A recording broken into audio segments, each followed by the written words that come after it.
right? Because on social media, most people aren't posting. Most people don't post. So the stuff that you're seeing is from, if you look at the bell curve, it's just from one tail.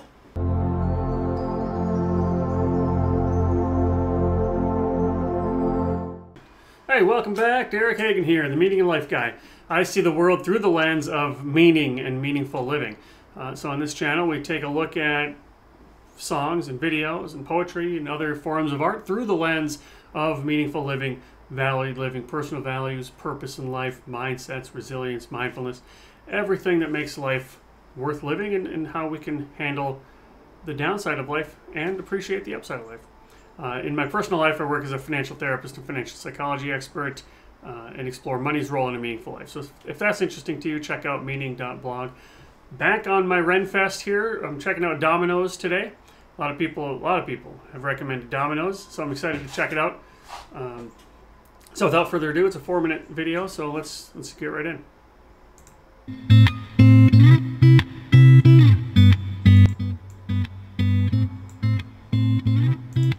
This little bass line. Oh, you build this like dominoes, dominoes, dominoes falling. Oh, you build this like dominoes, dominoes, dominoes falling. You build us up just to knock us back down. Funny how you act surprised when we hit the ground. We're like dominoes, dominoes, dominoes falling.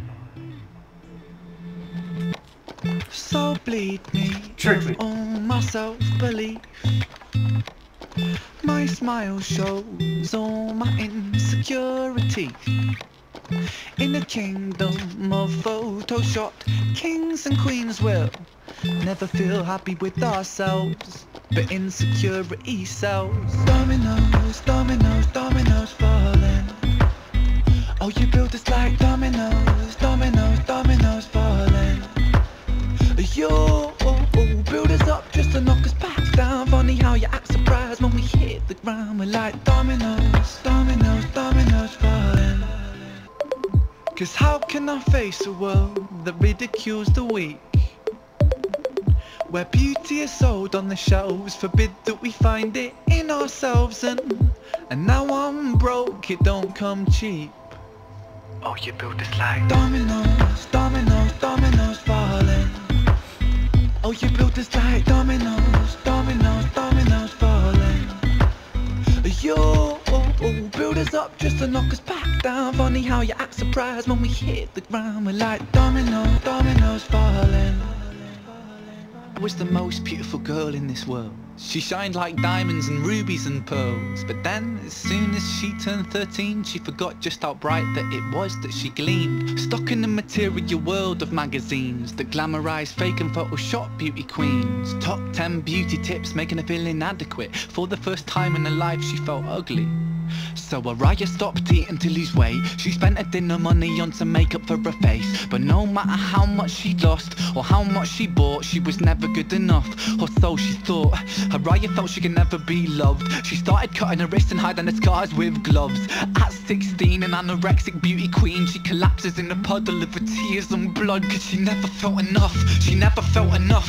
Your sellers sold this lie that we must buy to keep in touch. We can never buy enough, never buy enough. All the riches in the world can't buy a sense of self-love. Funny how you act surprised when depression's levels rise, when you force feed inadequacy straight into our eyes. Television shows that praise the beautiful people, and talent competitions that just laugh at the feeble. Billboards, magazines, people turn to plasticine, molded like a factory. We're growing up to fear feeling ugly. It's lunacy, and not even a community. Cause insecurity breeds judgment, judgment breeds hate, no unity. And hierarchy based upon aesthetics is what makes a kid in school get bullied for genetics. And I felt so ugly growing up. The way that I look sometimes got me beaten up. I mean, what the fuck sort of culture do we live in, when we're defined by the shape of our face, when we're ashamed by the size of our waist, when we're imprisoned by the form that we take? And so we keep buying and spending. That's just how this story goes. You build us up just to knock us back down, and we just keep falling like dominoes.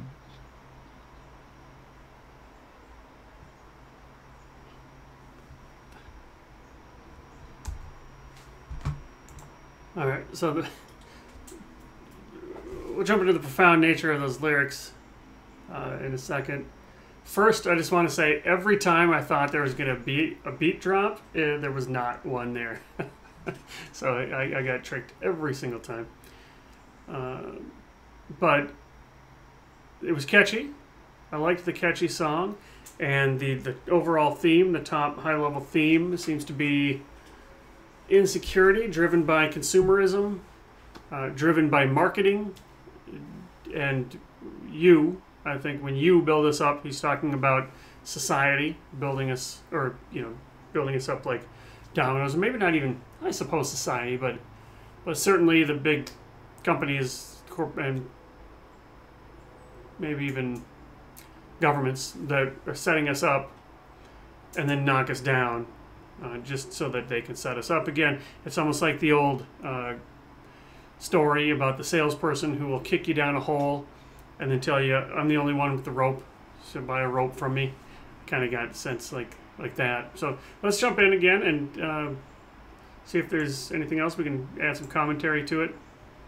You don't have to stick around if you don't want to. If you want to check out, that's fine. I'll see you next time. Let me know what else I need to check out. Otherwise, let's go through Dominoes again. Oh, you build this like dominoes, dominoes, dominoes falling. Oh, you build this like dominoes, dominoes, dominoes falling. You build us up just to knock us back down. Funny how you act surprised when we hit the ground. We're like dominoes. Is that like saying we're in a recession? I can't believe it. Oh my goodness. Or is it like depression? I think he mentions this later in the song. I can't believe. I forget what he uses. Depression's on the rise. How'd that happen? Dominoes, so is that being surprised when we hit the ground? Let me know. So bleed me of all my self-belief. My smile shows all my insecurity. In the kingdom of photoshopped kings and queens will never feel happy with ourselves. All right, in the what did he say? I do have the lyrics up here. In the glamorized, where'd we go? Kings and queens, photoshopped kings and queens. I'm having trouble finding that on the lyrics here, but oh, here we go. In a kingdom of photoshopped kings and queens, never happy with themselves. That sounds like that's a meditation on social media. Now, this social comparison has roots all the way back, ancient ancestors, your grandparents, grandparents, grandparents, grandparents, blah, blah, blah, blah, blah, and so far back, you get to people who lived in tribes where we actually, for survival's sake, needed to know where we fit in the tribe. We needed to know where our position was in the group. Those are the people that survived. If you got kicked out of the tribe, you didn't survive to become our ancestors. So now, guess what genes we have? The ones that are hyper-focused on where do I fit? And when that was just in the, 100 years ago, we were living on farms in very small communities. Well, some people lived in cities, I guess, but all we knew was the people we saw, and maybe the people we saw at whatever job we could find, or our actual neighbors. And then things changed, and then the 50s and 60s, 50s came. People were starting to buy more and more things after the wars. And then in the 80s, we got Lifestyles of the Rich and Famous, where now all of a sudden you're not just comparing yourself with your group, your tribe. You're not just comparing yourself with your family. You're not comparing yourself just with the proverbial Joneses, but you're actually now comparing yourself with the rich and famous that Robin Leach is telling you about on Lifestyles of the Rich and Famous. And then came MTV Cribs, which is just kind of like a modern version of Lifestyles of the Rich and Famous. And then came social media. So now, okay, those are celebrities, that's fine. It's just nice to see what celebrities use and have and buy, where they live. But now with social media, you get curated versions of people's lives. Fun fact, most people don't post the shitty parts of their life. People don't tell you, there are some reasons people will do, so there are some exceptions. But most people aren't telling you how crappy their life is, how empty their life is. They're not telling you how sad they are. They're not telling you how lonely they are. But my God, they go out on that one concert and you see all the pictures of how happy they are. And Instagram has filters. And so I think that's what he's talking about. Photoshopped kings and queens. I mean, we could use Photoshop, or we could just use filters, or we can just use fancy cropping. And now I'm comparing myself not just to famous people, but the people I know. The people I fucking know. I'm comparing my whole life, my entire life, because I experience it, my whole life, with the highlight reel of your life. And how can I ever feel happy with myself if I'm comparing my entire life to your highlight reel? I could never feel happy. Dominoes falling. Insecurity sells because now I kicked you in the hole and I got the rope. I'm making you feel insecure. But if you buy this drug, let's go back to like things like Sick Boy. If you buy this pill, maybe you'll be happy. Or let's go to consumerism, money game. Maybe if you buy this product, you'll feel happy. Maybe if you get this promotion, you'll be happy. You don't feel good about yourself? I got the thing for you. Oh, you I got the snake oil. Dominoes falling. You build us up just to knock us back down. Funny how you act surprised when we hit the ground. We're like dominoes falling. I hide my head under the sheets, 'cause how can I face a world that ridicules the weak? Where beauty is sold on the shelves, forbid that we find it so he doesn't in like ourselves. society. And now wants to I'm hide broke, it don't come cheap. Oh, you build us like dominoes falling. It's a clever one. Oh, you build us like dominoes falling. You build us up just to knock us back down. Funny how you act surprised when we hit the ground. We're like dominoes falling. Araya was the most beautiful girl in this world. She shined like diamonds and rubies and pearls. But then, as soon as she turned 13, she forgot just how bright that it was that she gleamed. So this is somebody's tale. Araya? I think I said that right. So now in this part of the second half of the song, I'm picking up vibes of the tales of Screech and Jenny and Violet. Now, I guess it is kind of a tragedy. It's a different kind of tragedy than those other tales. In the material world of magazines that glamorize fake and Photoshop beauty queens. Top 10 beauty tips making her feel inadequate. For the first time in her life she felt ugly. That's the other thing. If you ever, try this trick on for size. It's not even a trick. It's just life. It's just, I don't know what you call it. It's not a trick though. It's just something you can do. If you ever feel down because, man, I'm on LinkedIn and everybody has a better job than I have, and then I go to Instagram and everybody's on a better vacation than I'm on, and then I go to Facebook and everybody's got better families than I have, and then I go to Twitter and everybody has better political opinions than I have. Wow, man, this all sucks. Everybody's better looking than I am. Everybody's funnier than I am. Walk outside. Go down to your local brewery or restaurant. Take a look around. How do you feel compared with real people? I bet pretty good. I bet you look better than most people. I bet you're funnier than most people. I bet you're smarter than most people. Right? Because on social media, most people aren't posting. Most people don't post. So the stuff that you're seeing is from, if you look at the bell curve, it's just from one tale. And those people that are posting are giving you the curated version, right? Because you're not getting the whole story. So it's even more intense than that. Most people aren't actually posting. So just walk outside. Go talk to your neighbor. And then remind yourself that phone, that social media platform does not represent reality. And you can see this by just going for a walk. So Araya stopped eating to lose weight. She spent her dinner money on some makeup for her face. But no matter how much she lost or how much she bought, she was never good enough, or so she thought. Araya felt she could never be loved. She started,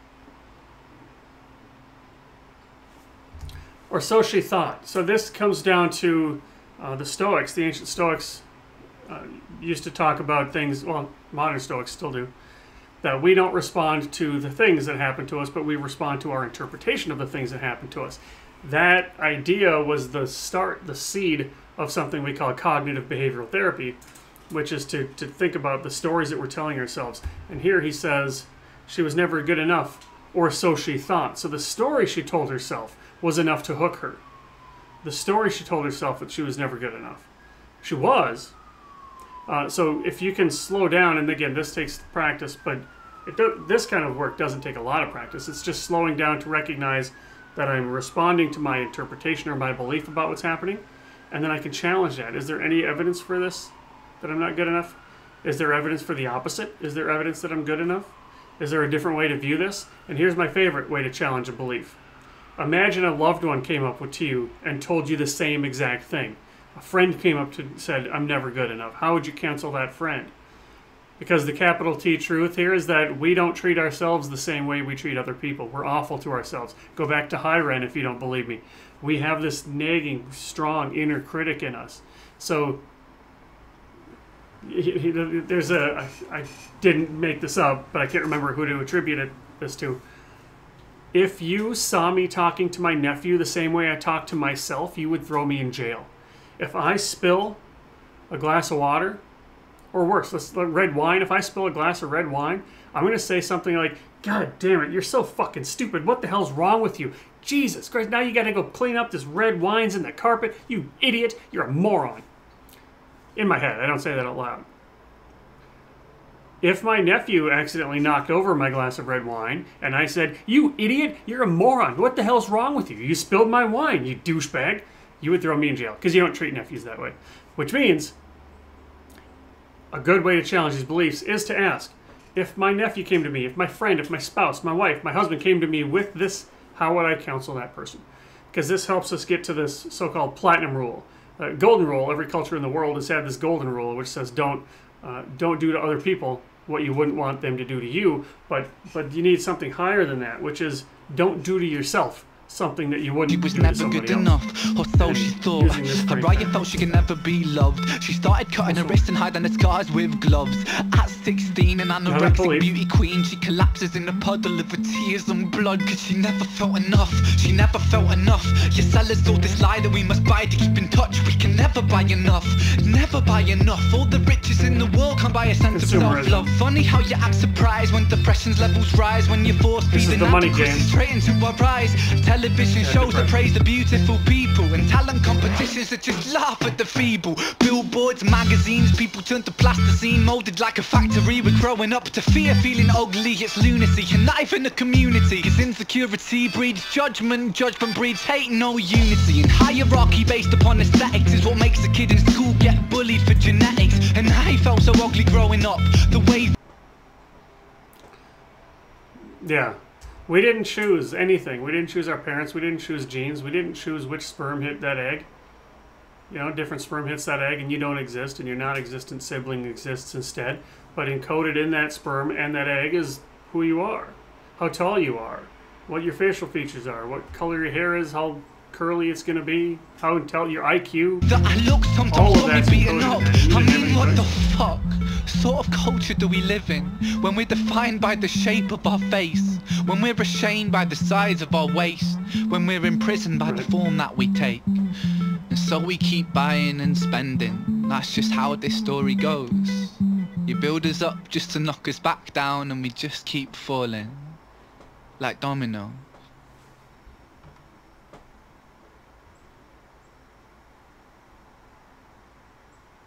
When was this one written? Somebody,